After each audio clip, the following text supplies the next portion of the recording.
My ultimate goal with all of the lessons I teach and the videos that I put on YouTube is to really educate the golfer, the person watching you right now, into a place where you're able to make better decisions about your golf, improve your golf, and ultimately have a better experience playing this great game. Today's video is going to expand on that slightly and start to discuss the importance of having a system to play golf and how to recognize in your own game the deficiencies that you have based on some very basic but certainly very important fundamentals. I think there are a couple of reasons why golfers aren't improving at the rate they want to or sustaining a level of play that they'd like to. The first one is the fact that golf is hard. It's a difficult sport that requires a lot of time and energy and attention to detail in terms of improving and perfecting your craft, but it's infinitely more difficult if you don't have a system or an understanding of what to do. If you're relying on an instructor to tell you what to do every single time things go wrong, or you're jumping on YouTube and looking at every single different drill video that might be out there, the likelihood is you're just sticking a band-aid, a temporary fix at best, on something that requires a deeper level of understanding. In fact, my great friend and mentor, Andy Plummer, one of the founders of Stack&Tilt, says that you don't really need a lesson, you need an education. And while this YouTube video is only going to scratch the surface in terms of that education, I want it to form the basis and foundation for how you start to make decisions about your golf game. It's completely fair to say that Stack&Tilt has transformed my teaching and my philosophy about the golf swing since I was introduced to it some time ago now. But what I remember most vividly about that introduction was how having a system for golf and a way to prioritize and order things made so much sense to me, whereas previously as an instructor, my head had been filled with many different parts of the swing, but with very little way of piecing together those parts or understanding how they fit together. Stack&Tilt as a system has taken an enormously complex subject like the golf swing and broken it down in a way that can be understood by the layman. And yet, for the more sophisticated and experienced instructors, there's a way to also organize that information into an order that can help you to build upon lesson after lesson with students and see a genuine improvement over time with that entire structure in order from the very beginning. And it all starts with the three fundamental tasks as described by Stack&Tilt: the ability to control the contact with the ball, the ability to hit the ball far enough or create power, and the ability to have a predictable direction or control of the curve. Those three things are completely within your grasp. If you focus on the right piece and understand how all this fits together, you can look at the right piece and prioritize where to start and what you should be focusing on. Fundamental number one is contact. That means making contact with the ball. And depending on your level, that contact will vary significantly. So using contact as the first piece of the puzzle and the thing to look for is going to help you to identify where your skill level is. There's a wonderful video of Mike Bennett, one of the co-founders of Stack&Tilt, hitting 17 shots in a row on the driving range, where he shows his ability to control where the club hits the ground. That describes the skill of controlling the vertical element of the low point, not hitting too high on the ball and maybe topping it, or if you're a complete beginner, possibly missing the ball. And it also speaks to the vertical component being too low when a golfer would strike the ground before the ball. Controlling the low point is a skill, and there are certainly pieces of the swing that influence that. I've covered those in multiple videos and will link some of those videos towards the end of today's video. But contact starts with, do you hit the ground first or do you hit the ball first?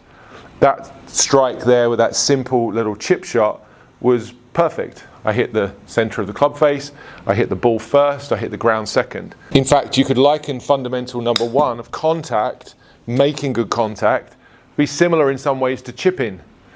You'll be taught to put your weight on your front foot, to have your hands forward, to hit down at the ball, and to hit the center of the club face, which all of these shots have done. So the first thing you have to be able to do is control the low point. And I'm not going to speed past this point too quickly, because 90% of you watching this video are not good enough at this fundamental. Yet you're looking somewhere else in the swing for some magic answer to your problems. A nice analogy of that would be to think of a sculptor given a great big block of stone and asking him to carve out a statue. He wouldn't start with the fingernails or the eyelashes. He wouldn't start with the hair follicles. He'd begin by banging out a structure or a shape that is that of a person. You'd want to see at the beginning that there's at least a shape, a form of something taking place. If you start with the eyelashes, you're never going to have that completed project. And that's so similar in the ways that golfers approach learning or improving the game. They're trying to shallow the shaft in the downswing when they have zero ability to control fundamental number one. Start with contact. Understand you're supposed to hit the ball first and the ground second. If you understand that, you can then start to look at the things that control how you hit the ball first and the ground second. There are pieces that make that work.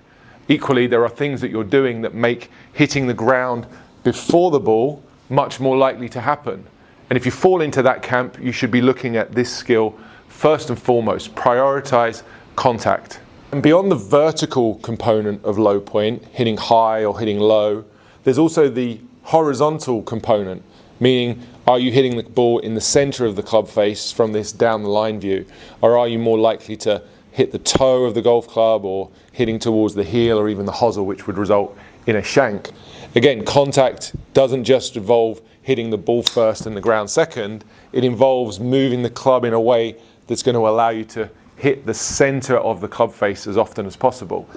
And that's because centered strike links us to fundamental number two, power. Having enough power to play the course. What does that really mean? Well, I'll start with this example. If I carried on chipping these balls like I am with my weight forward, my hands forward, and just punching these 7-irons out there like a long chip and run, these balls have been going around 20 yards. That one's gone 21. That's functional and a tick in the box as far as performing fundamental number one well. I'm passing that test, I'm making good contact, but I'm failing at fundamental number two, because if I only hit the ball 20 yards, it's going to take me 15 shots to reach a par 4. That's not functional. I can't play golf. That's where understanding what the function of the swing is. First of all, make contact, and then make contact while hitting the ball far enough to shorten the golf course in front of you. And depending on your level, that's going to mean different things. We all have an ability to hit the ball a certain distance. We each have a ceiling to that. But understanding that distance isn't about hitting it as far as you possibly can. It's really about hitting it the distance you want to as often as you can. So that becomes, again, a function of good strike, which takes us back to fundamental number one. And then as we build out and improve to fundamental number two, I have to take into account how can I make my swing more powerful without compromising fundamental number one. And this is where most of you watching this video start to go wrong. In fact, I can even tell you right now that when you're chipping, you're putting your weight on your front foot, you're making good contact, you're hitting these balls a short distance. Even a pitch shot, you might extend that backswing a little bit longer, you'd extend the follow through out a little bit longer, but you'd still keep your weight forward, which would help you make good contact. There's a point at which you're trying to hit the ball further, lengthen your swing effectively, but in doing so, the lengthening of your swing is happening in such a way that now you're compromising the low point. That might be a weight shift you're not familiar with or unaware of.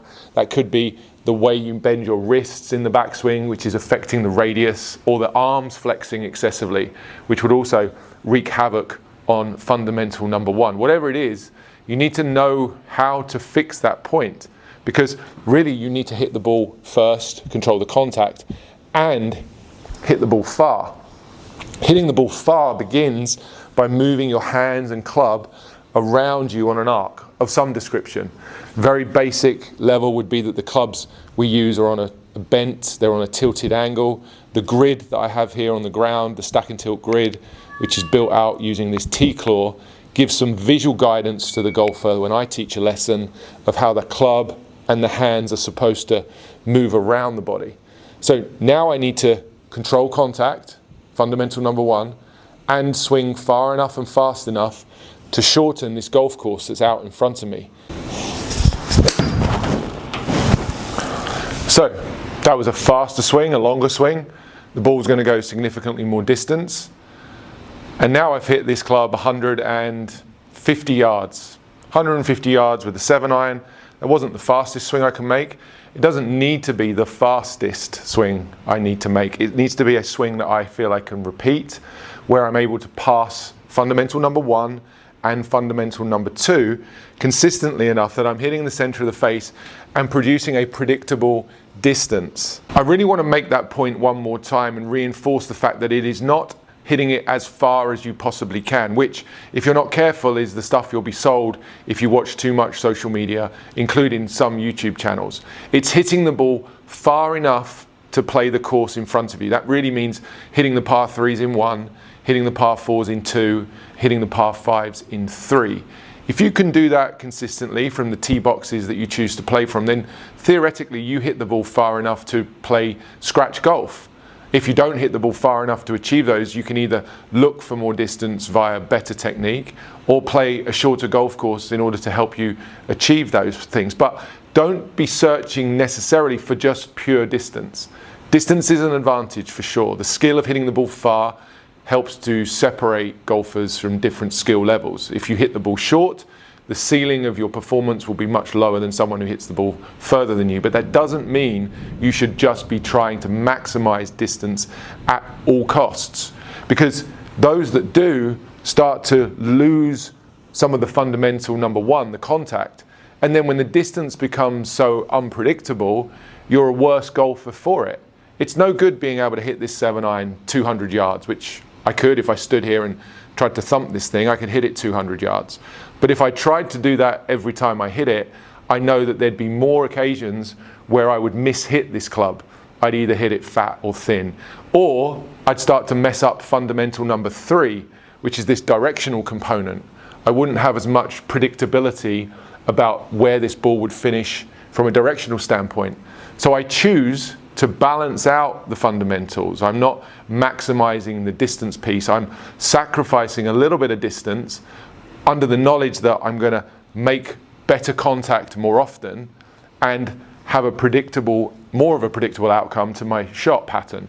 That push draw that you see me hit when I'm in the bay or on the course, that's something I know my swing's going to do under these conditions. If I start changing my speed and try to hit the ball too far, I'm probably going to sacrifice some control in terms of direction or control in terms of contact. And the third fundamental is direction, or predictable curve on your golf ball. That really stems from the diagram on the ground again. The grid is the template for constructing the shot. As I set up in the grid, I already know what shot to expect based on where I'm positioning the ball, how that influences the club path, and how I'm aiming the club face relative to that club path. I'm standing in here with some expectation about what's going to happen out here. Again, as you guys lengthen your swing and try to do more, you often sacrifice the geometry of the swing unknowingly.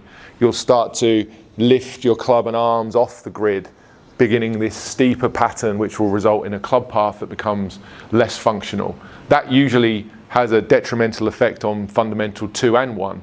You hit the ball shorter and you make worse contact. So these fundamentals all live together. They're not mutually exclusive.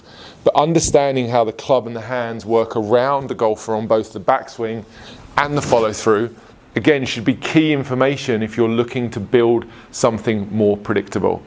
I'm not interested in helping someone hit one great shot.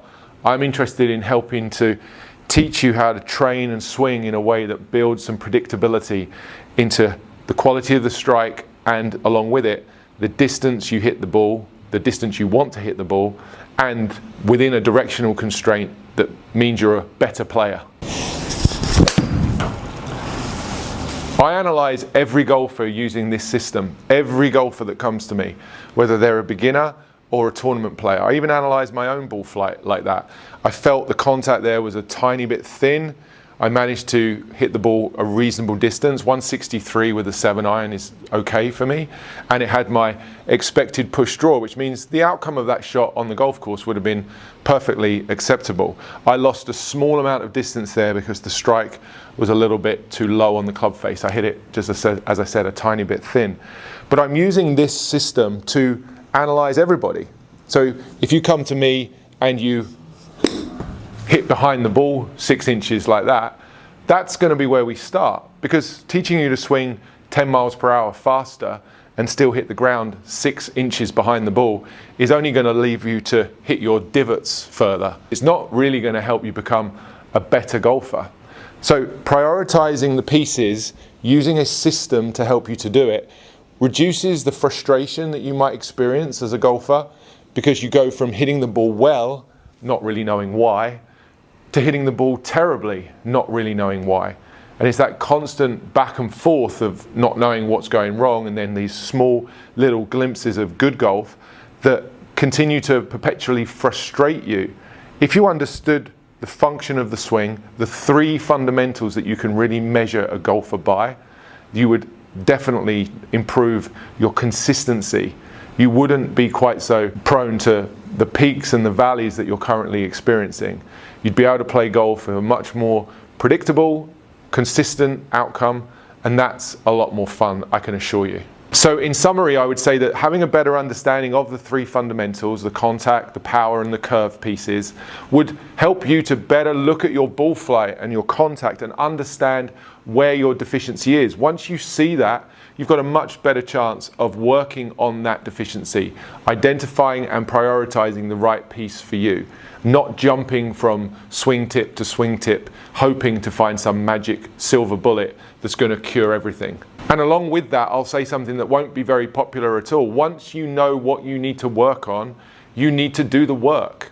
And I would say that the biggest thing I see in students I help, whether it's in person or online, is that once they see the results and the improvements in the piece that we've worked on, everybody wants to work on the next thing when they haven't even grasped or fully implemented the change that we've prescribed initially. Good golf requires diligent practice of the same piece over and over and over again. It's similar to any gym program you may be sticking to, or some diet that you need to follow.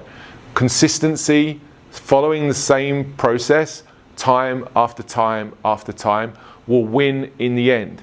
It's not particularly attractive or sexy. Most people want to keep trying new things, which is why we are already jumping from tip to tip. Once you see and clearly understand what you need to practice, it's then your job, your responsibility to take hold of that drill and do it over and over again until you fully master it. So that was a video that had a slightly different feel to it than the norm. No specific drills to practice, so I'll come to those shortly, but a way for you to start to think about the swing that could remove some of the endless complexity and struggles that you may feel golf presents. Having a system for playing golf, having an ability to organize the tasks necessary, and being able to break the swing down into more manageable pieces could really help you to identify what you need to be doing to play better golf. And on that note, I'd encourage you to seek out the help and advice of an authorized Stack and Tilt instructor, whether that's in person or online. Wherever you are in the world, you can have access to great information. If you want to reach out to me directly and start working together, I'm on the Skillist platform offering online lessons, and I'll put the link to that down in the description below. I really look forward to working with students who are ready to take that step to more education, a better understanding of your issues, and a much more long-lasting result. Undoubtedly, one of the greatest things from Stack and Tilt is their 10-word template, breaking down the seemingly infinite complexity of the golf swing into 10 simple words. If you're looking to improve your education, continue to learn more about Stack and Tilt, then go and check out the 10-word template playlist I made, which also includes 2 bonus words that I added right at the end.